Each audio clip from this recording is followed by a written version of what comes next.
Hello दोस्तों, स्वागत है आपका home science classes with SR में।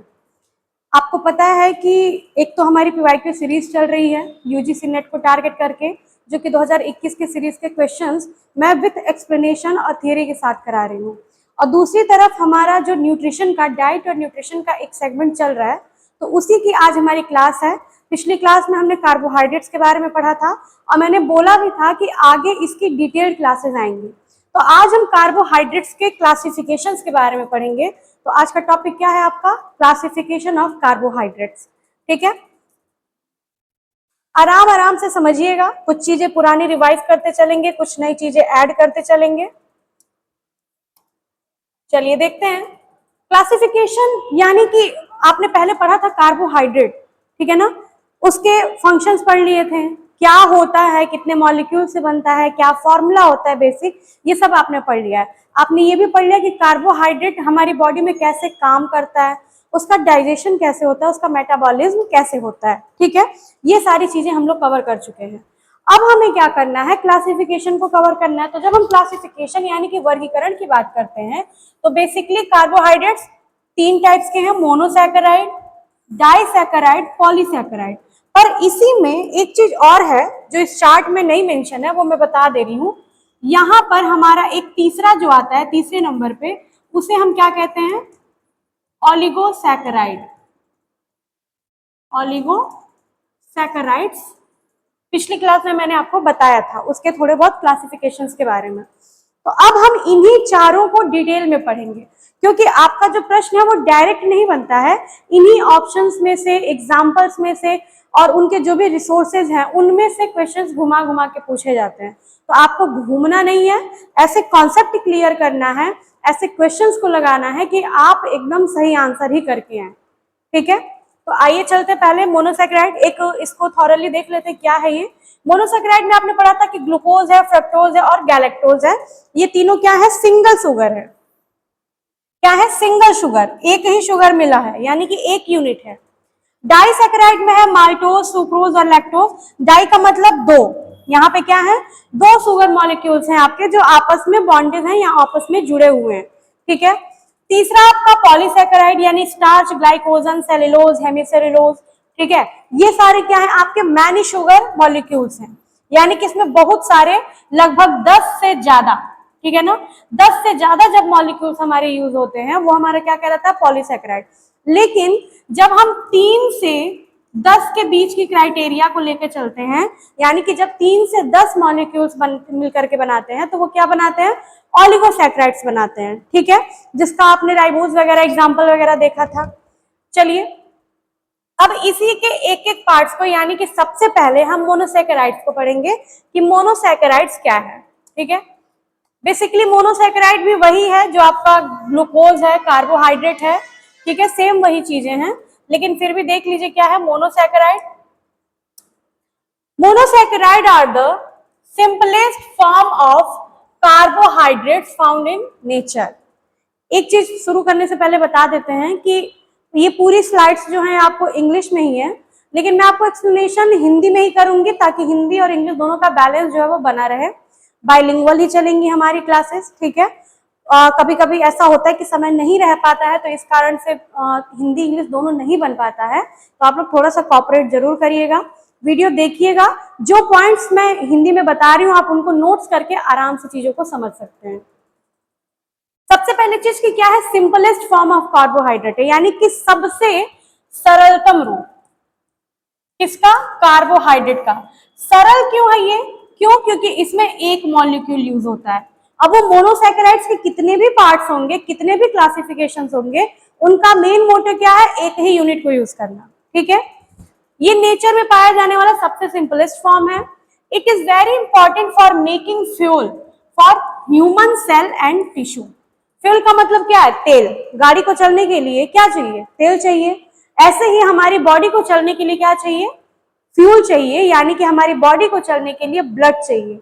उस ब्लड में फ्यूल भरने, एनर्जी भरने का काम कौन करते हैं? ये मोनोसैकेराइड्स ही करते हैं, क्योंकि ये क्या होते हैं? हमारी बॉडी में डायरेक्ट ब्लड के माध्यम से ऑब्जर्व होते हैं।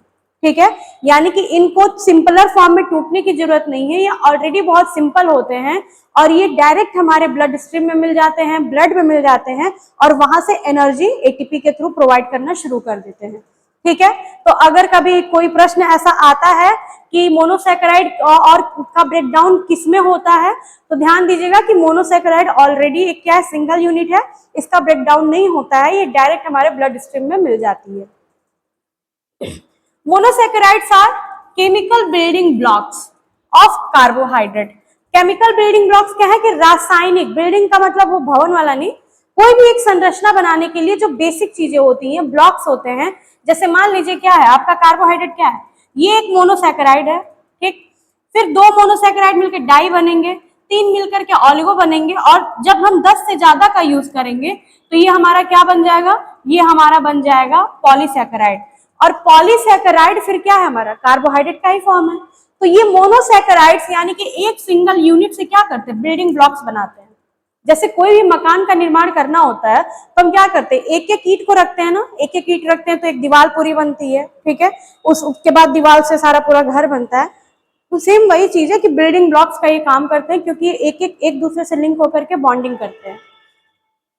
It can not be further hydrolysed to smaller sub units. अभी मैंने जस्ट बताया कि ये आगे फर्दर ये हाइड्रोलाइज नहीं होते हैं, क्योंकि ये ऑलरेडी क्या है, सबसे स्मॉलेस्ट यूनिट है, सबसे सिंपलेस्ट यूनिट है। They are comprised of a single polyhydroxy aldehyde, the aldose, और कीटोन द कीटोज। ठीक है, ये सारे क्या है हमारे, इन्हें हम पॉलीहाइड्रोक्सी एल्डिहाइड यानी कि दो प्रकार के होते हैं।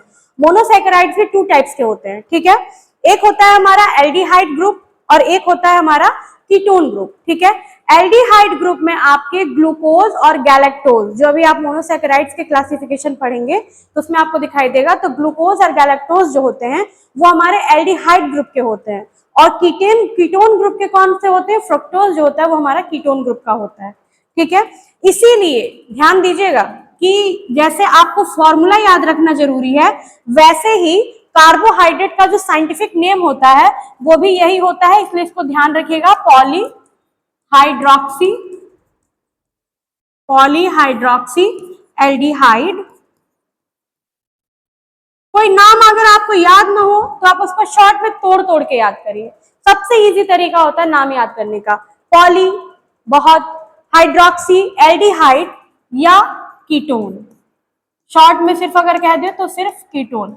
अब ये कीटोन क्या होते हैं, कीटोनोजेनेसिस क्या होता है, ये पूरा प्रोसेस है, इसको हम एक सिंगल यूनिट यानी कि एक सिंगल वीडियो में इसको पूरा डिस्क्राइब करेंगे जब हम आगे फर्दर इसको पढ़ते जाएंगे। ठीक है, क्योंकि आपने कीटोन डाइट का नाम सुना होगा, अब ये कीटोन क्या होता है, कई बच्चे हो सकता है जानते भी हो, लेकिन कई बच्चों की अगर जिज्ञासा जागेगी तो इसको आगे भी हम क्या करेंगे, इसको पढ़ने का प्रयास करेंगे। तो इसका साइंटिफिक नेम, रासायनिक नाम पॉलीहाइड्रोक्सी एल्डिहाइड या कीटोन भी होता है।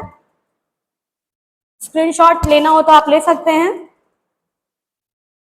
क्योंकि अभी पीडीएफ अवेलेबल नहीं हो पा रहा है, तो इसीलिए आप लोग स्क्रीनशॉट भी ले सकते हैं। चलिए, अब ये तो पता चल गया कि मोनोसैकेराइड्स के भी आगे कई प्रकार हैं। ठीक है, मोनोसैकेराइड्स में क्या है, हमारा सिंगल एक यूनिट से मिल करके बनता है, लेकिन एक यूनिट भी क्या है, यानी कि एक शर्करा भी है जो वो क्या है, बेसिकली आपका 3 से लेकर के 6, कितना, 3 से लेकर के 6, 7, 8 या 8 तक का माना जाता है, 3 से 8 तक के मॉलिक्यूल्स को लेकर के बनती है। The number of carbon atoms, यानी कि इतने सारे carbon atoms in a monosaccharide varies from 3 to 8, कितने नंबर तक, 3 से लेकर 8 तक के, but the most common is 5 और 6। लेकिन सबसे जो कॉमन होता है, जिसे हम अपने डेली डाइट में यूज करते हैं, जिसे ह्यूमंस के द्वारा यूज किया जाता है, वो क्या होता है, हमारा 5 और 6 होता है।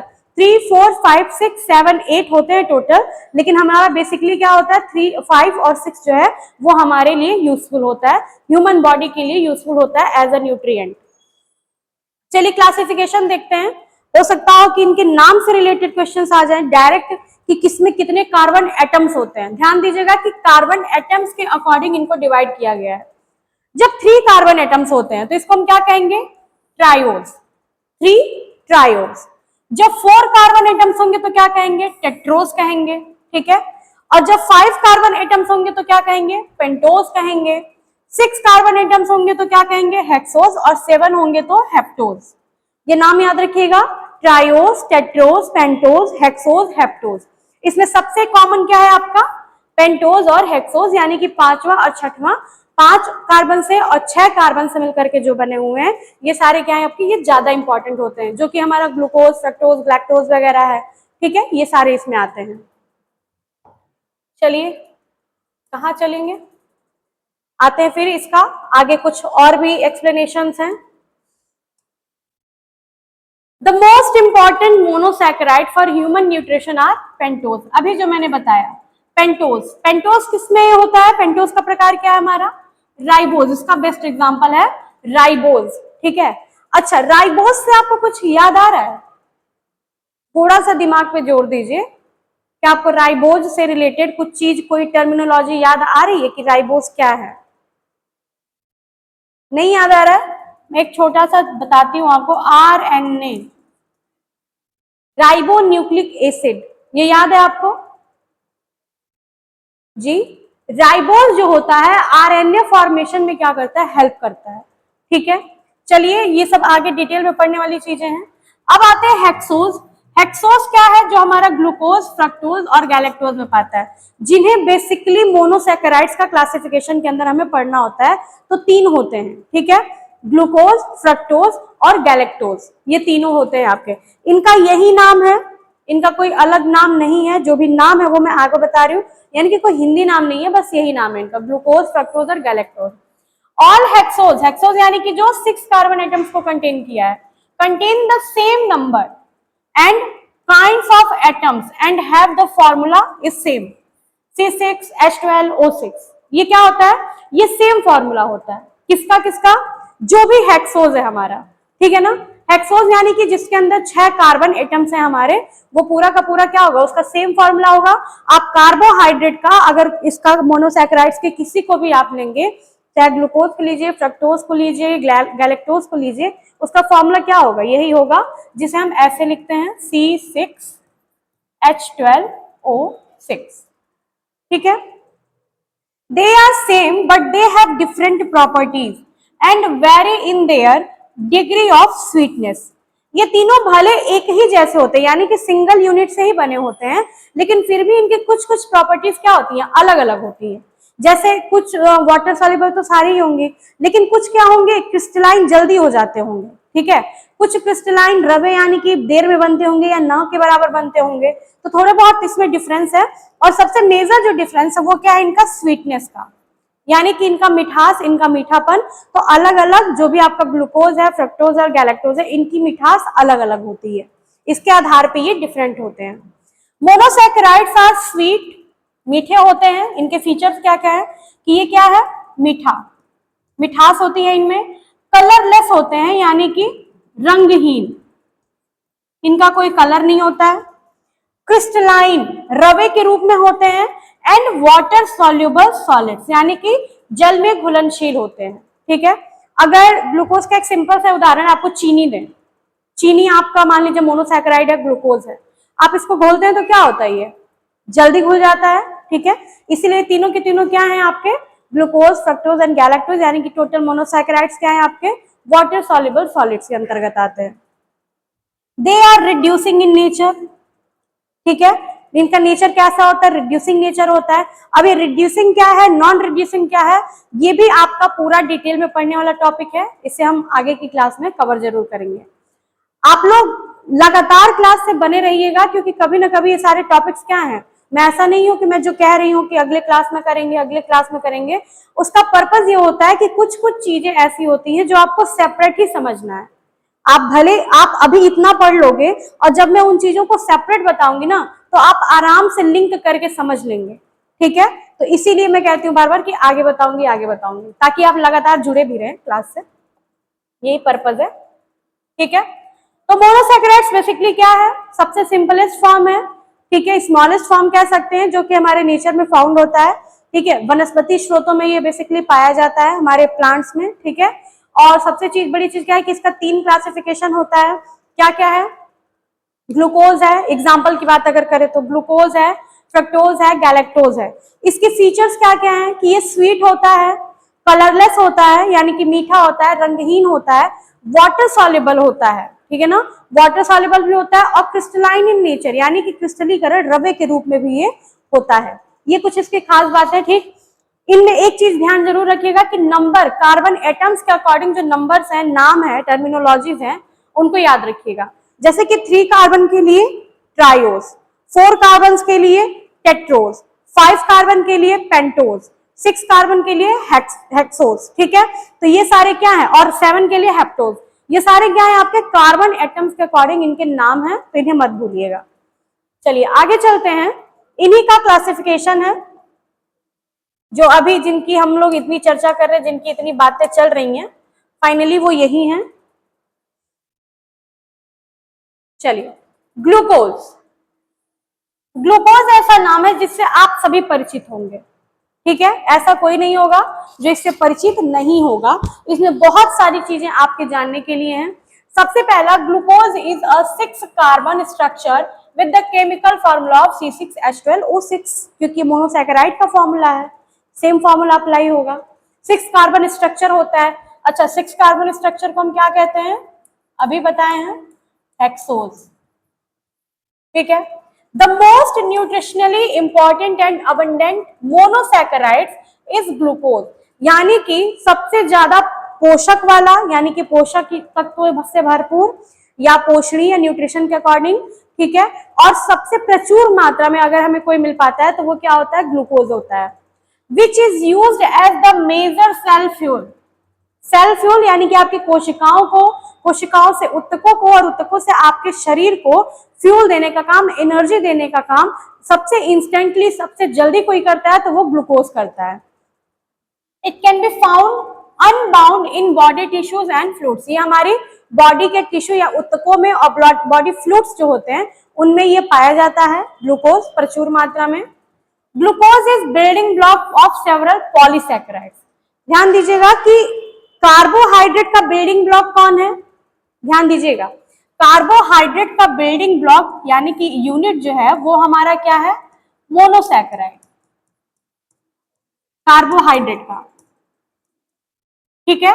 और फिर यहां आपसे कह रहा है बिल्डिंग ब्लॉक ऑफ पॉलीसैकेराइड, लेकिन जब पॉलीसैकेराइड की बात आती है तो इसका बिल्डिंग ब्लॉक क्या है, ग्लूकोज, क्योंकि छोटे छोटे ग्लूकोज से मिलकर के ही क्या बनता है, कई सारे ग्लूकोज मिलकर के डाइसैकेराइड बनाते हैं, फिर वो डाइसैकेराइड पॉलीसैकेराइड बनाता है, इसलिए ये इसका बिल्डिंग ब्लॉक होगा।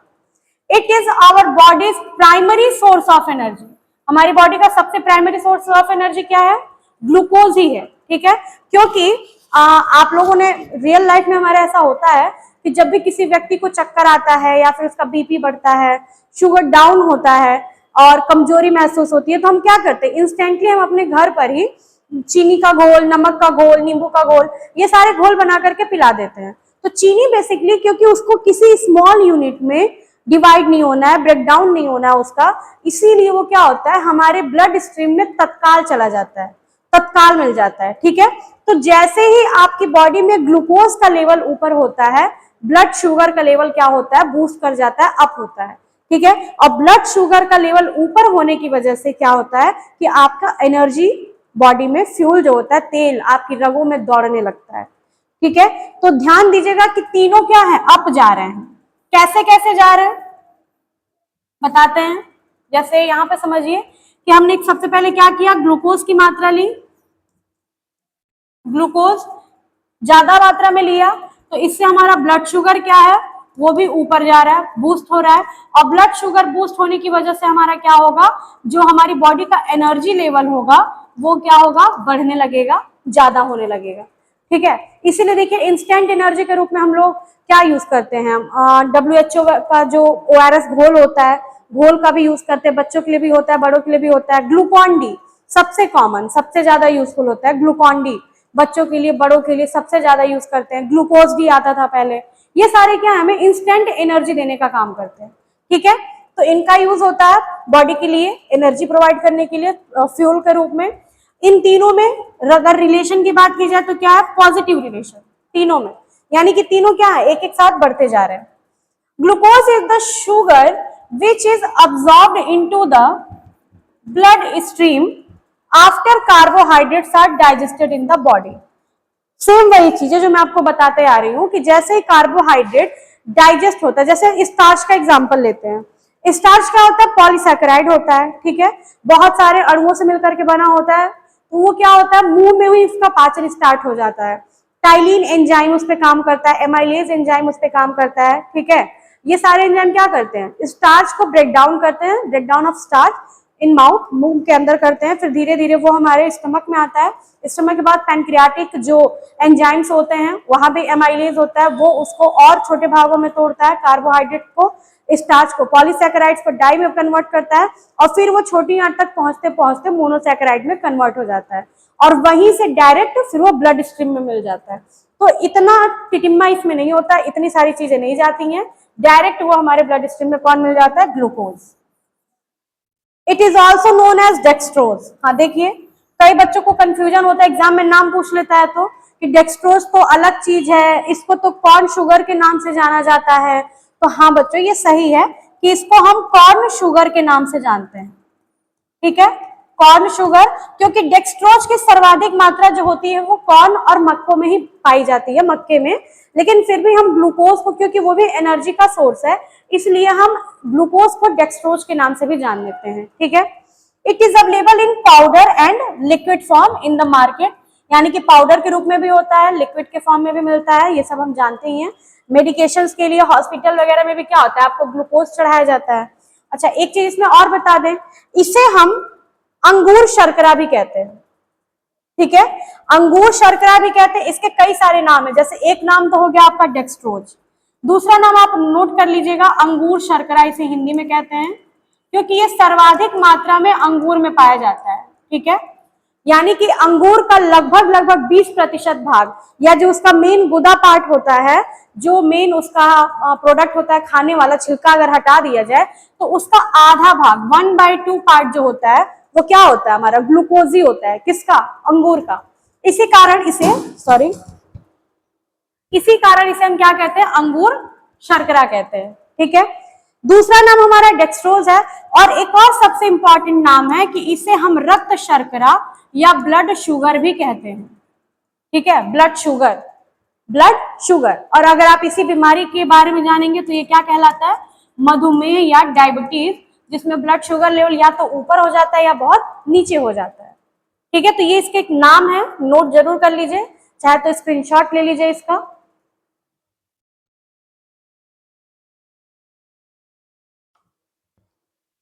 चलिए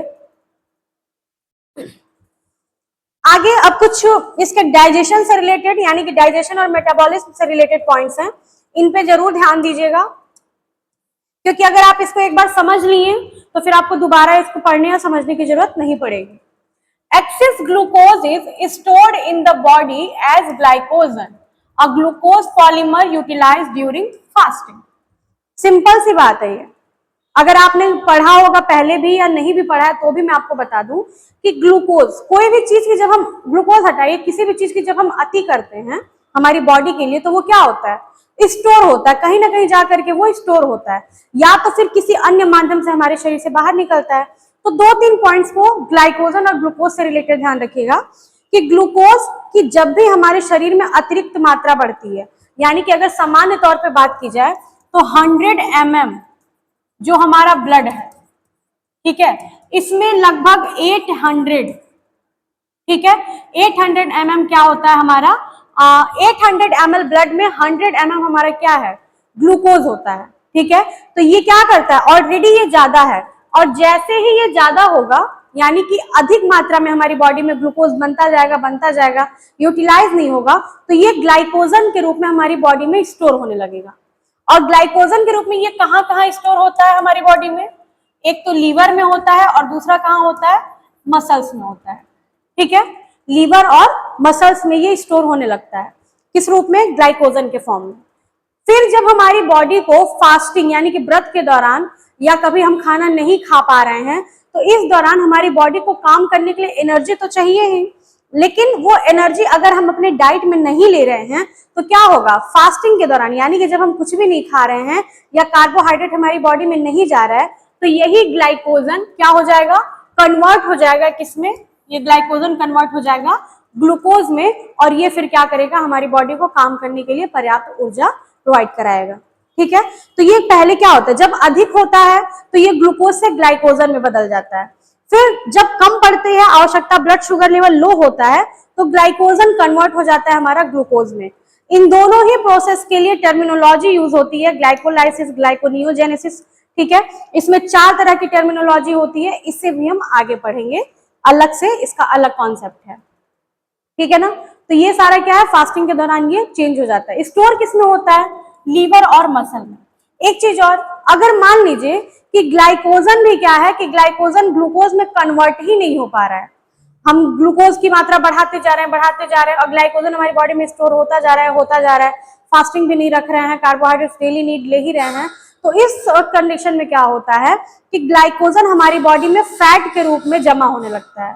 ठीक है, फैट के रूप में जमने लगता है, और अगर फैट के रूप में नहीं भी जमा होता है तो यही ग्लूकोज के रूप में हमारी बॉडी से क्या होता है, यूरिन के माध्यम से बाहर आने लगता है, क्योंकि किडनी के द्वारा फिल्टर हो करके ये यूरिन के रास्ते बाहर आ जाता है। ठीक है, तो आई होप कि आपको समझ में आया होगा। 3-4 फैक्ट्स हैं इस पॉइंट्स के अंतर्गत जो आपको याद रखने हैं। Glucose can be produced through gluconeogenesis, यही अभी मैं कह रही थी, glucose can be produced through gluconeogenesis, a process involving the breakdown of fats and protein. यानी कि जब फैट एंड प्रोटीन का ब्रेकडाउन होता है, जो कि ऑलरेडी ग्लाइकोजन के रूप में स्टोर है, तो जब वो ग्लूकोज में परिवर्तित होता है तो उस प्रक्रिया को क्या कहते हैं, ग्लूकोनियोजेनेसिस। ठीक है, it can release energy as adenosine triphosphate, यानी कि एटीपी। ठीक है, इसी एटीपी को ध्यान दीजिएगा करेंसी ऑफ एनर्जी भी कहा जाता है, करेंसी ऑफ एनर्जी, यानी कि ऊर्जा की मुद्रा। जैसे इंडिया की करेंसी क्या है, रुपया। ठीक है, वैसे ही एटीपी की करेंसी क्या है, सॉरी एनर्जी की करेंसी क्या है, एटीपी, एडिनोसिन ट्राइफॉस्फेट। एक ग्लूकोज मॉलिक्यूल जो होता है, एक ग्लूकोज मॉलिक्यूल ये कितने एटीपी से बनता है, 38 एटीपी से मिलकर बनता है, और ये बहुत ही कॉमन क्वेश्चन है, और अभी पिछले वर्ष के पेपर में ये क्वेश्चन एटीपी से थ्रू पूछा भी गया है। ठीक है, तो 38 एटीपी से मिलकर 1 ग्राम हमारा क्या बनता है, ग्लूकोज बनता है। और ये एटीपी कैसे फॉर्म होता है, तो एक क्रेब्स चक्र की प्रक्रिया होती है। किसकी, क्रेब्स चक्र की प्रक्रिया, जिसको हम क्रेब्स साइकिल कहते हैं। और ये कहाँ होता है, ये होता है हमारा माइटोकॉन्ड्रिया में, माइटोकॉन्ड्रिया में ये प्रोसेस होता है क्रेब्स साइकिल। ठीक है, इसी माइटोकॉन्ड्रिया में रेस्पिरेशन की प्रोसेस होती है। रेस्पिरेशन का जो प्रोसेस होता है वो क्रेब्स साइकिल से चलता है। क्रेब्स साइकिल से एटीपी बनता है और एटीपी से हमारा ग्लूकोज का मॉलिक्यूल तैयार होता है। ये पूरे चक्र होते हैं, ये पूरी प्रोसेस होती है। The regulation of glycogen and thus glucose is primarily controlled by the peptide hormones insulin and glucagon. ठीक है, ये जो दोनों ग्लूकोज, ग्लाइकोजन, ग्लूकोज, ये जो चेंजिंग हो रही है, कन्वर्ट हो रहा है, ये पूरा किसके द्वारा कंट्रोल किया जाता है, तो ये हार्मोन्स के द्वारा कंट्रोल किया जाता है। पेप्टाइड हार्मोन्स, जो प्रोटीन से बने हार्मोन्स होते हैं। ठीक है, इंसुलिन और ग्लूकागॉन, इन दोनों के द्वारा। अब ये इंसुलिन और ग्लूकागॉन क्या है, ध्यान दीजिएगा कि पैनक्रियाज के द्वारा 3 तरह के एंजाइम्स सिक्रीट किए जाते हैं। ठीक है, कौन कौन से, एल, ए और टी। लैट के नाम से आप याद रख सकते हैं। एल से होता है लाइपेज, ठीक है, ए से होता है एमाइलेज, और टी से होता है ट्रिप्सिन। ये क्या है आपके, ये एंजाइम्स हैं। ठीक है, ध्यान रखिएगा। लाइपेज जो होता है ये फैट पे काम करता है, फैट का ब्रेकडाउन करता है और उसे ग्लिसरॉल या फैटी एसिड्स में कन्वर्ट करता है। एमाइलेज जो होता है ये किस पे काम करता है, डाइसैकेराइड्स पे, यानी कि स्टार्च पे, कार्बोहाइड्रेट पे काम करता है और उसे फिर ग्लूकोज में कन्वर्ट करता है। ट्रिप्सिन जो होता है ये किस पे काम करता है, प्रोटीन पे काम करता है और उसको अमीनो एसिड, अमीनो अम्ल के रूप में कन्वर्ट करने का काम करता है। तो ये अभी बस किनारे रखिए, ये बस एडिशनल आपको बताएं। मेन क्या है आपका, इन 3 एंजाइम्स के अलावा पैनक्रियाज जो होता है वो 3 तरह के हार्मोन भी सिक्रीट करता है। ठीक है, उन तीनों हार्मोन में से जो इंसुलिन और ग्लूकागॉन है, यही क्या है, ये आपके इंपॉर्टेंट है। क्यों, क्योंकि इंसुलिन जो होता है वो अल्फा सेल के द्वारा सिक्रीट किया जाता है और ग्लूकागॉन जो होता है वो आपका बीटा सेल के द्वारा सिक्रीट किया जाता है। ठीक है, इनके द्वारा ये स्रावित होता है, निकलता है, और ये काम क्या करता है, ग्लूकोज और ग्लाइकोजन पे कंट्रोल करने का काम, रेगुलेट करने का काम करता है। ठीक है, इंसुलिन का लेवल जब बढ़ता है तो क्या होगा, ब्लड शुगर आपकी बॉडी में बढ़ेगा, इंसुलिन का लेवल बढ़ जाएगा, ब्लड शुगर का लेवल कम होगा, इंसुलिन का लेवल कम हो जाएगा। ठीक है, तो ये सारी चीजें क्या है, आपके कार्बोहाइड्रेट से ही रिलेटेड है। ये छोटे छोटे कॉन्सेप्ट इसमें मैंने इसलिए ऐड किया है ताकि आप कई सारी चीजों को और समझ सके इसके साथ ही में।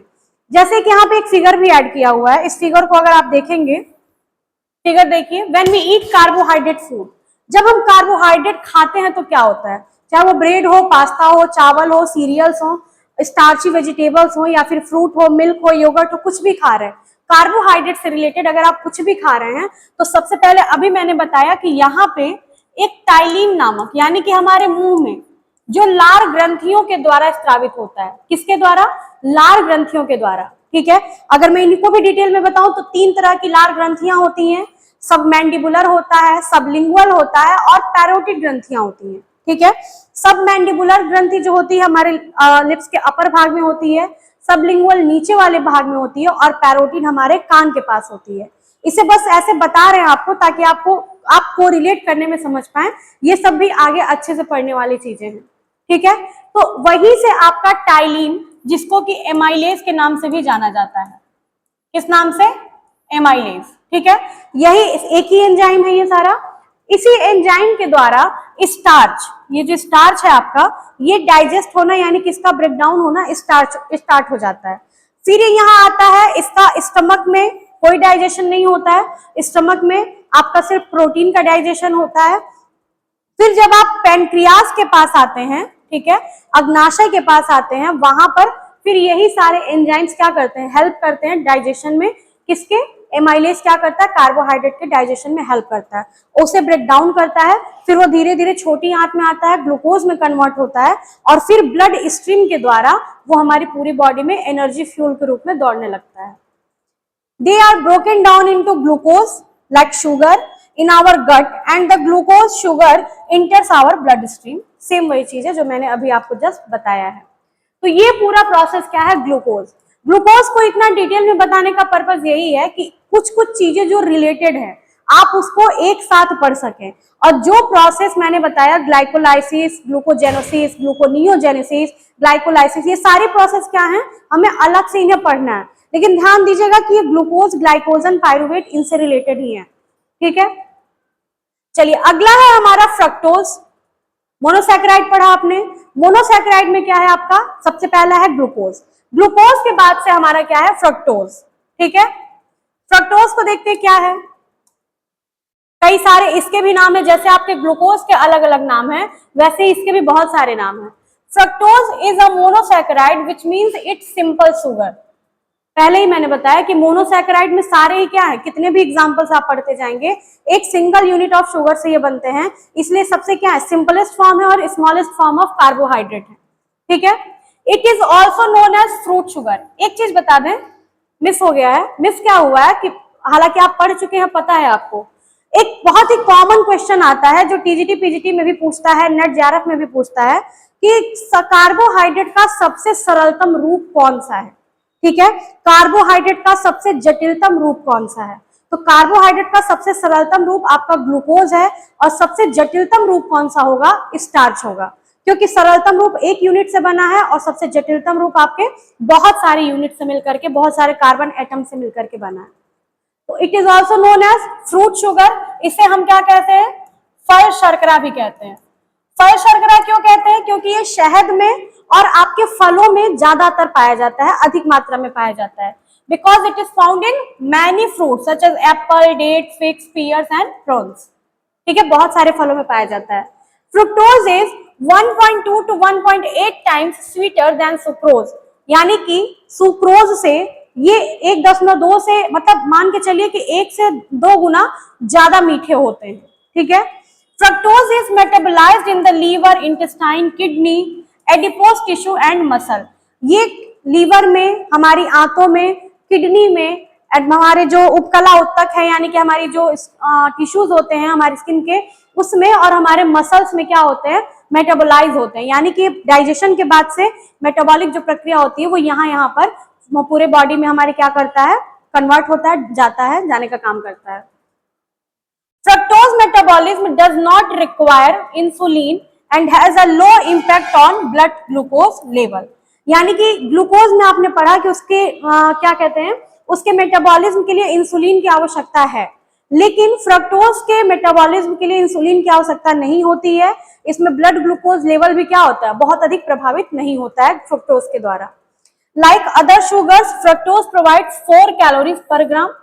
पहले मैंने आपको बताया था पिछले ही क्लास में कि कार्बोहाइड्रेट या कार्बोज जो होता है 1 ग्राम कितना देता है, 1 ग्राम कार्बोहाइड्रेट 4 किलो कैलोरी देता है, ठीक है। तो ये भी क्या कर रहा है, 4 किलो कैलोरीज ही आपको देगा।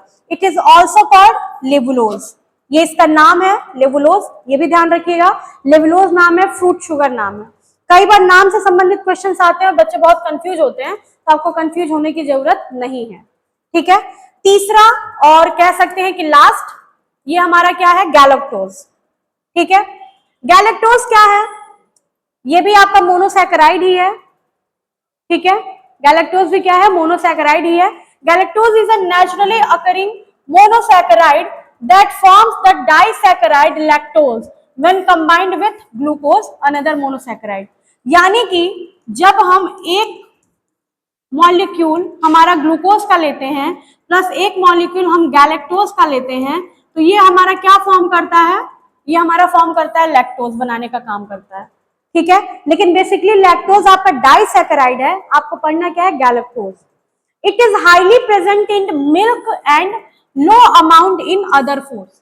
इसकी एक खास बात क्या है कि गैलेक्टोज जो होता है वो सिर्फ और सिर्फ एनिमल्स में ही पाया जाता है, प्लांट सोर्स में ये नहीं पाया जाता है। और एनिमल्स में भी एक सेरेब्रोमाइट्स, ये कहां पाया जाता है, सेरेब्रोमाइट्स में उपस्थित होता है। ये जो क्या करता है, हमारे ब्रेन को यानी कि हमारे मस्तिष्क को और इसके अलावा हमारे जो न्यूरॉन्स होते हैं या नर्व सेल्स जो होते हैं, क्या होते हैं हमारे नर्व सेल्स यानी कि तंत्रिका कोशिकाएं जो होती हैं, इनको जोड़ने का काम यानी कि इनके ग्रोथ, इनके मूवमेंट, इनको डेवलपमेंट का काम करता है।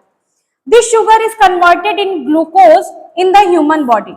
यही शुगर क्या होता है, डाइजेशन होता है इसका और ये ग्लूकोज में कन्वर्ट होता है। ये है भले ही सिंगुलर फॉर्म, लेकिन फ्रक्टोज भी हो गया या गैलेक्टोज हो गया, ये दोनों ही हमारे ग्लूकोज में ही कन्वर्ट होते हैं और तब जाकर के हमें एनर्जी प्रोवाइड करते हैं। क्योंकि हमारी बॉडी में ब्लड स्ट्रीम में जो ब्लड होता है वो सिर्फ और सिर्फ ग्लूकोज को ही पहचानता है, बाकी किसी को नहीं पहचानता।